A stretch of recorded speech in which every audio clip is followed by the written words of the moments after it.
We'll get everybody to come forward, grab a seat. We're going to get started here in about probably 60 seconds from now. Thank you so much.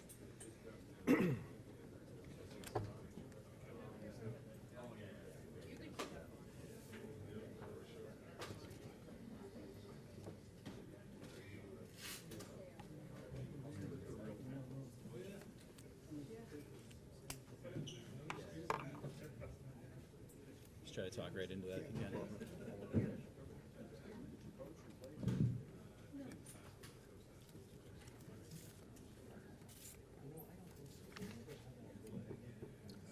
All right, ladies and gentlemen, can I have your attention, please? Welcome, everybody, to beautiful St. Mary's University. My name is Paul Hollingsworth.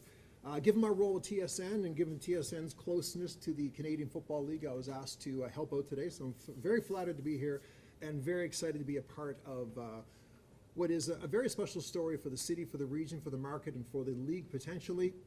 It's also, speaking as a Halifax guy, just a very cool story to see happening in slow motion. I had lunch with Mayor Mike last week, Mayor Mike Savage, and he was telling me for the first time since 2002, the city of Halifax is growing in population. There are 23 cranes hovering over the city as we speak, and people ages 25 and over are staying here in more numbers than ever before. What does that tell you? We're growing in the right direction. It's a good time to be from here. It's a good time to be excited about what's happening in our city. And it's a good time to maybe bring a professional sports franchise to the city, something that has been talked about going back to 1982. But we're hoping this is the time we finally round third and head home. Before I introduce our special guest today, I want to say a special thank you to St. Mary's University for allowing us to be here today. Personally, speaking as somebody who went to St. Mary's and graduated from the school, I think this university and its football program has such a terrific fabric. And anytime you want to talk about football in Halifax or in Canada, doing it here from this campus, overlooking that beautiful field, is totally appropriate. Chris Flynn. We could talk about the names Chris Flynn, Bill Scollard, Bob Hayes, Larry Utek. When you come to St. Mary's University and you pursue a passion in football, and you consider those gentlemen who came before us, you stand on the shoulders of giants. So thank you so much to St. Mary's University, my favorite university, for allowing us here today. All right, ladies and gentlemen, how about a big round of applause for CFL Commissioner Randy Ambrosie, who's here today, back in town to talk about football. Also, Anthony LeBlanc and Bruce Bowser from the Maritime Football Group. They are here, Maritime Football Limited. They are here today as well. They have some exciting news to pass along to you as well. And I should point out that we are live streaming on the Maritime Football Limited website. So a big hello to all the people who are watching from across the country, getting a taste of the momentum that's happening with regard to the CFL possibly coming to Halifax. So without further ado, I'm going to hand it off to Commissioner Ambrosie now to say a few remarks. And sir, welcome back to Halifax. I know you're a University of Manitoba kind of guy. You have 1 year of eligibility left for football.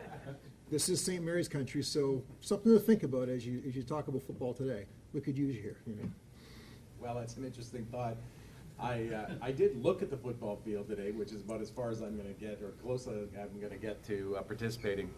Well, ladies and gentlemen, it is truly an honor to be here in beautiful Halifax and on the campus of St. Mary's University. And hey, by the way, there's a football game going to be played this weekend, so come out and watch these amazing college athletes play.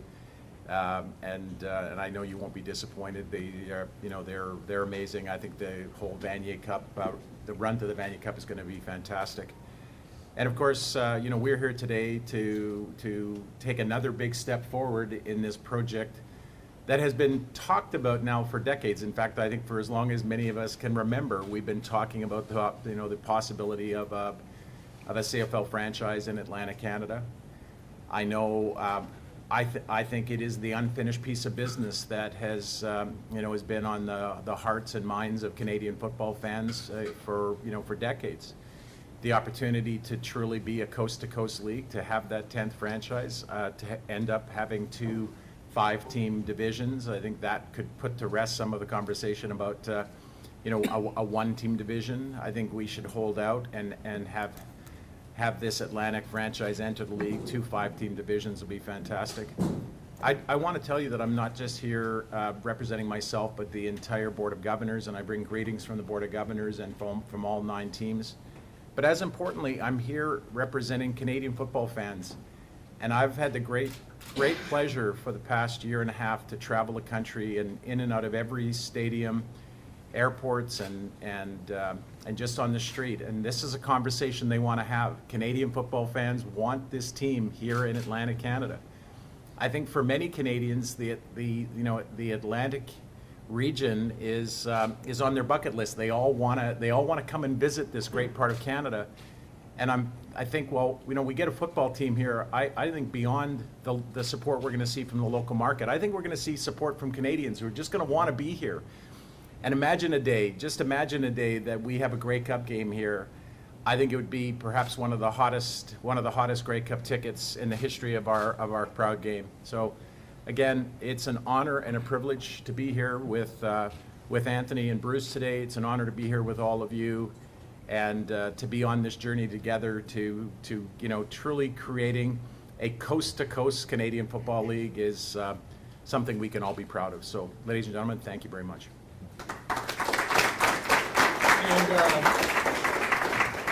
And, Commissioner, we're known as a pretty good event town. I think you would like our Grey Cup routine in the city, just to let you know. It could be a pretty happening spot. Without further ado, ladies and gentlemen, let's hand it over now to Anthony LeBlanc from the Maritime Football Limited. Well, thank you. Thank you, Paul, first off, for being here with us. Paul was with us back in, I believe it was February, the last time Commissioner Ambrosi was in town, when we had between 400 and 500 people join us downtown for Randy's road trip, when we first had a real good indication of some of the things we've been working on. So Paul, it's great to have your enthusiasm, obviously, as a good Haligonian, but also someone who is very well entrenched in the national sports leagues and the sports picture across Canada. I would like to send regards from our third partner, Mr. Gary Drummond, who couldn't be with us here today, but which is he could be, just logistics unfortunately didn't work out. To members of the media, we thank you for coming on such short notice. Obviously, we're going to talk about a couple of specific things today. I'm sure there'll be some questions in regards to the information that was shared by HRM staff to HRM Council last week. We'll be happy to continue having these sorts of interactions with you as we move forward. Someone said to me that over the past we haven't been as transparent maybe as we should be. And I think our opinion on that was we needed to get through a few things before we start having these types of public engagements. And I think we're there now. And this is kind of the kickoff of a couple of things. But we understand there's a lot of work that needs to be done and a lot of information that needs to be conveyed. And we're looking forward to doing that. As the Commissioner said, also to the CFL fans watching, not just existing CFL fans, the fans here in Atlantic Canada have been waiting for this process to mature and to move forward. We are so thrilled to be here, as both Paul and Randy have indicated, at this great campus, and therefore we'd also like to thank the athletics director here at St. Mary's, Scott Gray, for hosting us here today. And of course, it goes without saying that we're thrilled to have Commissioner Ambrosi here with us again. I think he was on the job for about a month when he first had Bruce and I in his office talking to him about this potential, which now when I think back was about 17, 18 months ago. And he has been, without a doubt, the biggest supporter of this endeavor that we could have asked for. It's been fantastic working with you, Commissioner, so thank you for being here today. We're obviously looking to harness the momentum that we've seen here in Atlantic Canada, and we understand that people are looking for an update. Obviously, everyone knows the most important question and the biggest elephant in the room is a place to play. The Commissioner was interviewed last week and indicated very clearly, for this to become a reality, we have to have a stadium. We have started those conversations with Halifax Regional Municipality. We've also started conversations with the province. We have been working just an enormous amount of time on finding the right location. I would say for Bruce and my perspective, it took us longer than we expected, but we couldn't be happier with where we are right now, looking at a specific site. And with that, I would like to turn it over to my business partner, Bruce Bowser, to talk about the site, because it's one that's near and dear to him. Great. Thank you, Anthony. And Paul, like you, I'm a grad of St. Mary's, so it's great to be here at St. Mary's campus, overlooking the field on a beautiful Halifax day without a blizzard. although we did have a plane at the end of the runway this morning that almost prevented the commissioner from making it today. I love being back in Halifax. This is my home. One of the things that has been the elephant in the room for many months now is a site to put a stadium. And from day one, my preferred site was the site that is now our preferred site, and that is Shannon Park.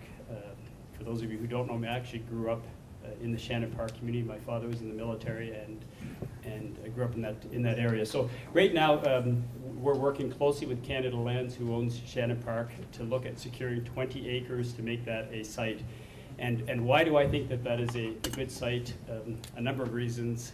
If you look at the Lansdowne model of what they've done with putting a football stadium in Lansdowne, they've taken the whole notion of having the stadium outside of the city and put it right in a prime piece of land, which I think Shannon Park is. It's on the waterfront.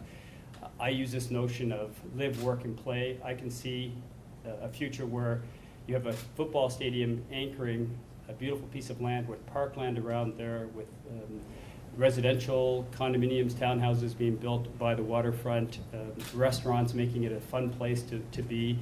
And I'm a proud Haligonian. I come back here over the last year, and I get to see it. I live in Toronto, but have a home here, and I get to see the changes from a distance when I come into Halifax, and to come here and see the new trade center and the crowds that's bringing. I think the time is right for Halifax and Maritimes to have a team. So we're very excited to be working closely with Canada Lands to look at making that the site for a new stadium. Anthony? Maybe in the future we can afford to have more than one microphone. As Bruce indicated, we've been working closely with Canada Lands Company, met with them again this week, and it's been very important for CLC that we begin an engagement process with the community, because this is something that has been near and dear to their hearts, because they've already gone out and spent some time, albeit discussing a location that wouldn't include a stadium, and now that it would, it is important that we go out and talk to the community. So that's something we are going to be kicking off. We've also had the opportunity this week to have our first meetings with the Millbrook First Nation. Had the opportunity to spend some time earlier this week with Chief Glode. I was actually quite thrilled at the conclusion of our first interaction. He reached up and took off his lapel pin, his specific poppy, which was designed for a remembrance of Aboriginal members of the military, and handed it over to me, which I'm proudly wearing today. We had a wonderful initial couple of discussions, and I think that there's a real potential for a partnership amongst not just CLC and Maritime Football, but also with Millbrook First Nation, so we're very excited about that. Next steps in regards to working with the community with HRM, we anticipate submitting a more concrete proposal to city staff sometime in the next 3 to 4 weeks. That will have a lot more meat on the bone, so to speak. But having that said, as I've indicated, we've been working on this for a long period of time. But what we're about to do today and announce today is a very important part, not just for HRM, but I think for ourselves as the potential owners, for the league, as well as the community. So that leads to why we're here today. It's an important day for Maritime Football Limited Partnership and for the future of a potential of a CFL franchise here in Atlantic Canada. We do know that this is a great sports market. I mean, we've seen just over the last year, the addition of a soccer team coming to town, a lacrosse team coming to town, and of course the great legacy that is the Mooseheads. As a matter of fact, my first interactions when I went about this process was via Bobby Smith. So it shows that the athletic community here in Halifax is quite intertwined, and we're thrilled to have the potential to be a part of that great community. But it's also great high school programs, and then of course we'd be remiss if we didn't once again point out the great football culture here at St. Mary's, but also all across the Maritimes. The commissioner, I'm sure, would tell you that he's hearing from his players, he's hearing from people that are currently involved in the league. They want this to happen. They want the league to expand here. Obviously, the balancing of divisions is one thing, but everyone knows that this is a great place to live, work, play. And the idea of having a franchise here is something that I know it is important to everybody. And I'll quote Mayor Mike Savage from last week. He has said he has no doubt that football will be successful in this region. So therefore, we are here today to announce that we are kicking off a season ticket drive as well as an opportunity to name Atlantic Canada's future CFL team. As of this moment, fans, and if you're not a fan, we still encourage you to do so, can go on and make a deposit via Ticketmaster.ca. So we have formed a relationship with Ticketmaster, and we understand from our experience in sports in the past that season tickets are in high demand. So we encourage you to sign up as soon as you can. And to do so, this will ensure that you have your place in line. So all that's required is a $50 deposit. It's simply a deposit. And you'll be placed on the priority list for a season ticket membership and seat selection on a first-come, first-served basis. There is a limit of 10 season ticket deposits per account. And a season ticket membership will guarantee that you're part of the action at a discounted rate, as when you subscribe for a season ticket membership, you always receive somewhere between a 20 and 40% discount over the ticket price if you were just buying a single game. Now, obviously, the business community, we've been talking to you, haven't had the opportunity to go out and talk to everybody, but if you're looking at buying multiple season tickets, suites, loges, or looking at being interested in becoming a possible sponsor, of which we're already in a number of discussions, we encourage you to reach out to us through our website at maritimefootball.ca. Ticket prices and the membership benefits will be announced well in advance of the club's inaugural season, and a list of FAQs are available online at ticketmaster.ca. So now more of the fun stuff. We're also pleased to announce that today, if you make a season ticket deposit, you'll also be able to participate in selecting the name of Canada's next CFL team. Now, fans will be presented with a number of options, as well as the opportunity to submit their own name. So we've been talking to the community, getting what we feel is the short list, but we're not sitting here saying it will be one of those. We may be blown away with some of the suggestions that are put in through the opportunity to write in your own name. But I am excited to let you know what the 4 current shortlist team names are. The Atlantic Admirals, the Atlantic Convoy, of course the Atlantic Schooners, and the Atlantic Storm. Now, we plan on announcing the team name in just over 2 weeks, on Friday the 23rd, live from our Grey Cup party, of which we have partnered with the Legacy group that has been hosting the Atlantic Schooners kitchen party at the Grey Cup for the last 10 years. We will be doing that at 6 o'clock on Friday night Mountain Time in Edmonton, and we will be simulcasting back here in Halifax, so therefore at 9 o'clock on Friday the 23rd, location to be determined. We'll get that out to you as soon as we can, and we will be announcing what the team name will be for this franchise.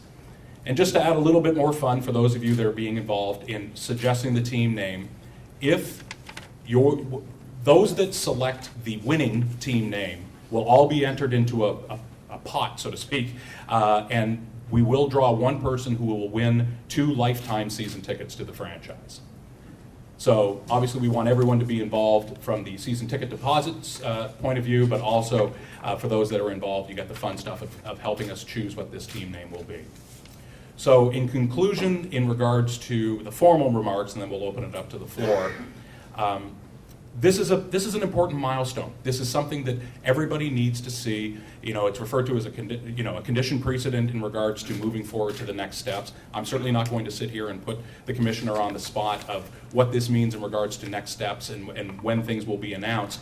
But we certainly feel that it will be, if not the final check mark required to move to the next step, it's certainly at the top of the list. So to all of the potential fans across Canada, but in particular potential fans here in Nova Scotia, New Brunswick, Prince Edward Island, and Newfoundland, now is the time for you to support this vision.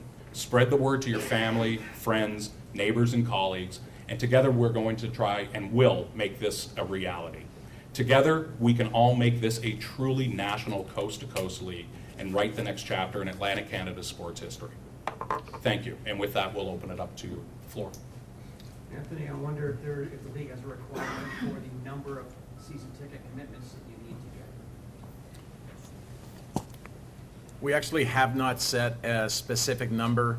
I think what we've been impressed by working with Anthony, Gary, and Bruce is their clear understanding that this isn't just about landing a team, but it's landing a team well. It's setting themselves up in this region up for a bright future in the Canadian Football League. So we've agreed to work as partners We're excited, I'm excited to be here as part of this season ticket launch, but we haven't established an artificial threshold for what we would determine success. We're going to be looking to Bruce and Anthony and Gary to help us understand their perspective on how well this campaign for season tickets goes, and then we'll move forward together in lockstep. Well, Anthony, you're right in the middle of this, so have you decided on your own what you're looking for here in terms of numbers?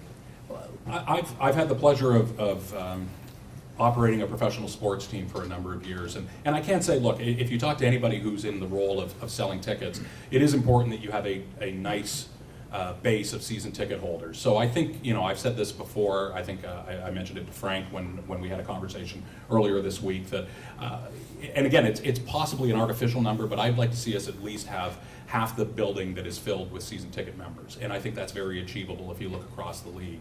So obviously, it's pretty easy math if you're looking at a 24,000 seat building. But the number of season ticket members is something that we understand will grow over time. And look, there's an onus on us to do our job and go out and sell the vision. But I'm encouraged with what I've heard people saying to me throughout the last year as we've gone down this process. This is now an opportunity for people to really take action. Commissioner, you said you're hearing from Canadians who are excited about this outside of this region. I'm wondering, why are they excited? Why should they be excited? What's in it for the rest of the country? Well, I can't answer all those questions perfectly, but I'll just tell you from my own experiences, everywhere I've gone, from BC through Montreal, every city, every fan base, there's somebody that wants to stop and talk about this franchise in Atlantic Canada.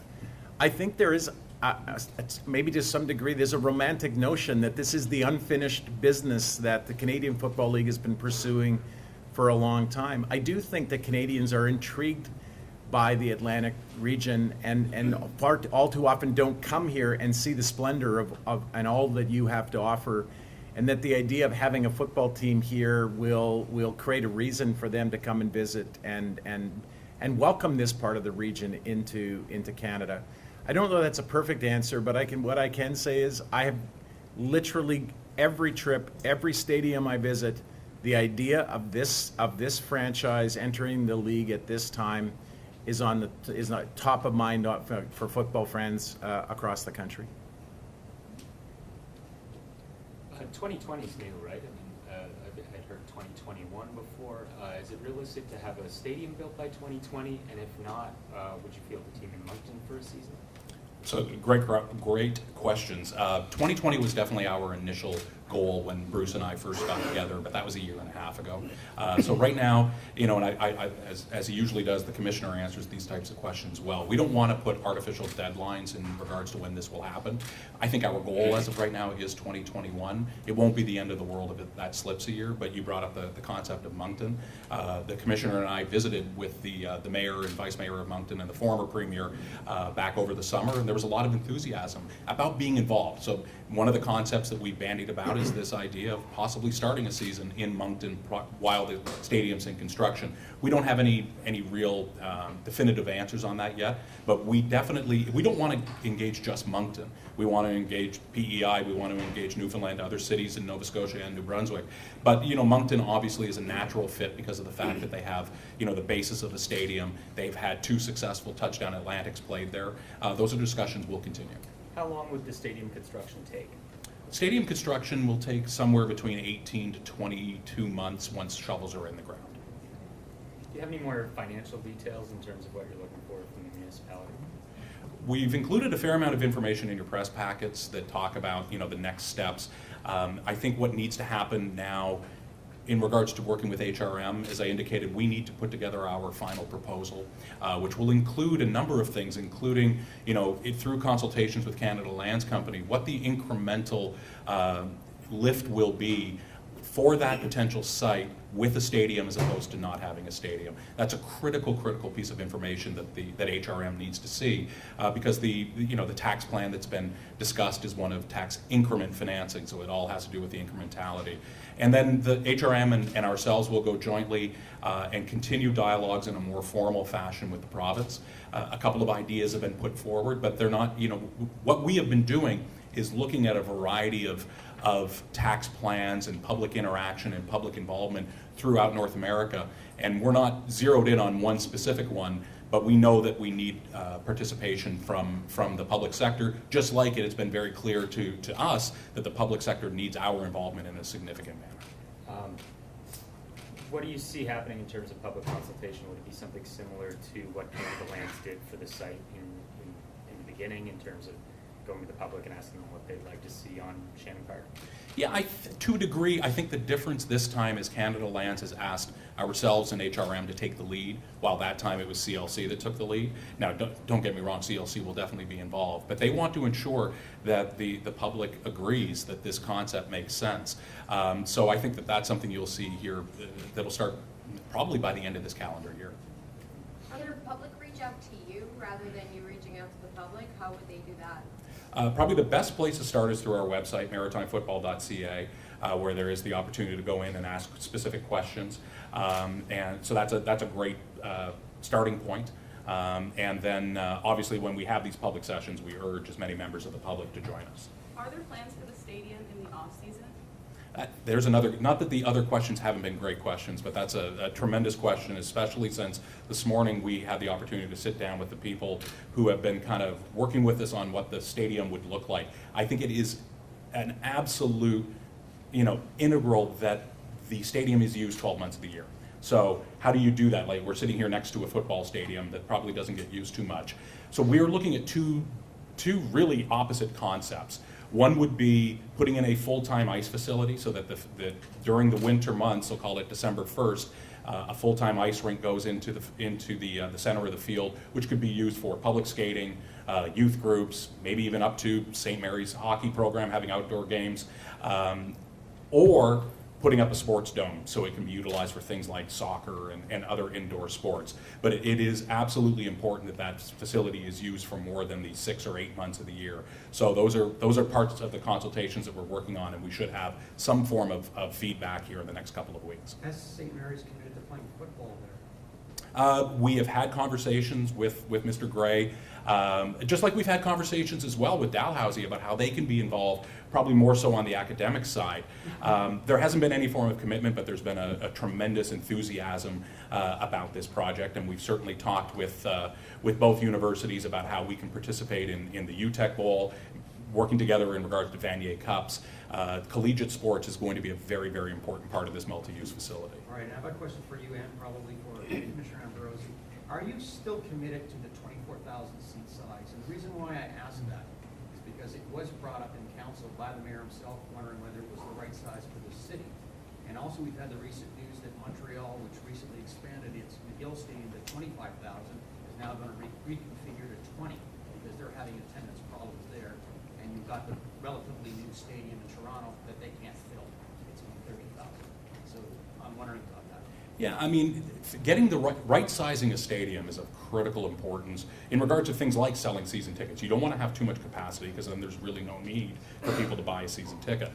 We have done a fair amount of research on this. We hired corporate research associates here in Halifax to do extensive polling for us. Their results came back and told us we'd probably be able to fill a 33,000 seat building. But what we have done, and I'll turn it over to the commissioner, we looked very closely at other teams throughout the league, in particular franchises in Hamilton and in Ottawa. And both of those franchises come right in at that 24,000 seat range. But to your question, certainly what we receive back in regards to an enthusiasm for the season ticket drive will be a contributing factor, right? Yeah, so we looked at it through the lens of the business plan itself, and how does that size of stadium relate to the overall success of a CFL franchise? And we're comfortable and confident that based on the work that our team has done, we actually had three of our CFL teams working with Anthony and Bruce and Gary on their business plan, giving them feedback and input. Making sure they had some insights into the way a CFL business is run, and we were left satisfied that they had that number about right. And could it be or should it be adjusted slightly up or slightly down from there? That's a question that Anthony and Bruce and Gary will have to answer, and along with the municipality and their other partners. But we felt that was a good size. Of course, we're also reminding them that the stadium should have expandability for major events. You know, Grey Cup is an example. You'd obviously you'd want to have a bigger stadium. So, you know, planning in some expandability is another way to think about the stadium. And then of course we've been talking about this all along, making it as much a destination, not just a single use facility, but making it a destination for lots of things. And you know, it's talked about quite often, but the Lansdowne model and what they've done there is really turned into one of the great success stories, not just in Canadian football, but in sports.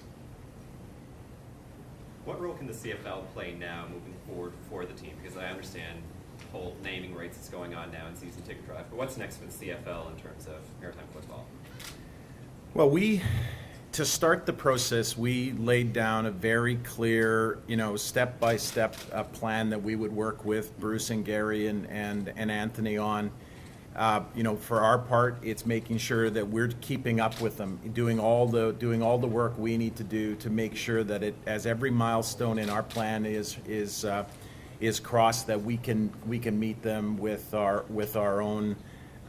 You know, with satisfying the things that we committed to doing on behalf of this 10th franchise in the CFL. So what I've been incredibly pleased with is how well we have worked together. This has definitely been a partnership. So we're just going to keep doing this. I suppose part of what I think we need to do is what we're doing today, is to make sure fans in the Atlantic region realize how important this is to the Canadian Football League. This is not a casual interest. This is a passionate interest, because we believe having this 10th franchise is important to the future of our league. The commissioner touched on it. Other events, obviously, sports would be the driving factor of the arena, or the stadium. But if you did the Dome model, there would be a concert venue for larger acts to come to town. Yeah, and that is certainly, look, at the end of the day, the CFL team will have 9 regular season games, preseason game, if you're lucky, 1 or 2 playoff games. So a fairly small proportion, but obviously what a professional team does bring is an anchor tenant, someone that can operate the facility, and most importantly from HRM and the province's perspective, someone that takes on the operational risk of that facility. But yes, I mean, it's one of the things that we're looking very closely at when we're designing what this stadium will ultimately look like. Because yes, it would be a great venue for the large shows, you know, the 30,000 plus shows, and no question. But those are, you know, in any market of this size, 2 or 3 of those a year is about the most you can do. But the thing that's really popular these days in the concert touring business are playing outdoor amphitheater style venues, which are, you know, range anywhere from 10 to 15 to 20,000 seats. So we're working with, as I said, with our design team. We just talked about this morning, actually, how we can make this a more intimate, truly amphitheater style venue, which then I think you're looking at probably in the 10 to 20 additional shows a year. So yes, the concert business will be a very big part. As we keep saying, this will be a mixed use facility. So sports, obviously, concerts being a big part, but then there's other large events that come through that require a stadium and a facility of that size to host it. And that would be I think the real you know, icing on the cake for the region, is to finally have that facility and be able to bid on those types of events. Are there any roadblocks that could possibly prevent this from happening? Are there any? Oh, I'm sure there's 1 or 2. So the question was, how many roadblocks are there? We'll knock them down. But yes, look, I think the biggest roadblock would be that we don't do a good enough job of sharing the story and sharing the plan. Because I think, look, over the last week, and I don't think that there's any fault for this, for what I'm about to say, but there's been a lot of misinformation that's out in the market. Like, this is an increase to our property taxes. It's not. This is a tax grab into money that's been allocated for you know, doctors and nurses and firefighters. It's not. And again, I'll refer to your press packets. We put a lot of information in there, but I bring it back to the point. I don't blame the fact that there's misinformation, because we haven't had the opportunity to truly communicate what it is that we're planning. So I think that the biggest roadblock is we don't do our jobs. And look, with that though, it's amazing, especially, you know, when we look down south at our friends in the U.S. just had an election last night. This issue is almost just polarizing up here to certain people. All we ask, go about this with an open mind. let us share with you, you know, what it is that we're planning. Let us hear what you have to say. And at the end of the day, we're confident that we'll remove all the roadblocks. But no, I don't anticipate that it will be a smooth ride to the end of the stadium. There might be a bump or two along the way. So at this point, you're not announcing a conditional franchise. Is that an announcement that we can expect sometime soon, and if so, when? Yeah, so this process really was never built around the idea of any particular kind of nomenclature. It just has all the clear understandings of what has to get done in order to announce that we've got to, you know, officially going to bring a team to the region, and there's just a series of steps that once they're completed, we reach a point in our agreement, we're ready to go, and we look at each other, smile, shake hands, we might have a beer, and celebrate that we've gotten to the end of that path. So what we tried to do in this is not attach terminology that could be confusing. We simply said, let's get all of these pieces of work done, and when they're completed, we'll be ready to go. The deal is built. The understanding of how our deal would work, the way they would enter the league as a partner is all been worked out. It's very clear. It's fairly precise. And now it's just a matter of having these steps completed. So, you know, we could call this what we want. I'm sitting between these two gentlemen because, you know, the CFL wants this group, Maritime Football, to bring a 10th team into the Canadian Football League right here in Halifax. And we're going to be doing everything we can to help assist get these last few hurdles crossed so that we can get to the finish line. So are one of those steps or hurdles, if you will, the funding for the stadium? Well, the funding for the stadium and then the stadium itself. You know, I mean, that has been right from the very beginning. That has been the thing that we talked about. It was very clear that, you know, in order to do this, you'd have to have a great stadium to play in. So it's probably the most substantial hurdle that we'll cross. And based on what we're seeing in the marketplace, the conversations we're having, I feel very encouraged today that we can get this done. Any other questions? Okay, so ladies and gentlemen, a big thank you to Bruce Bowser, Anthony LeBlanc, and Commissioner Randy Ambrosie. They are going to stay at this courtside lounge for the next little while. They're available for one-on-one interviews for our media friends, if so required. Thank you, gentlemen, for coming back. Good to see you all again. And Commissioner, make sure you come back for that town hall you did last year, this next spring. It's on the books. That was a good day. Yeah, We do it that was on again. the That was books. a lot of fun. So thanks all for coming. If you want to have a close and personal interview after this process ends, please approach any one of these three gentlemen. Thank you very much for coming. And more information, log on to our Maritime Football website for all the recap of today's announcements. Thanks so much.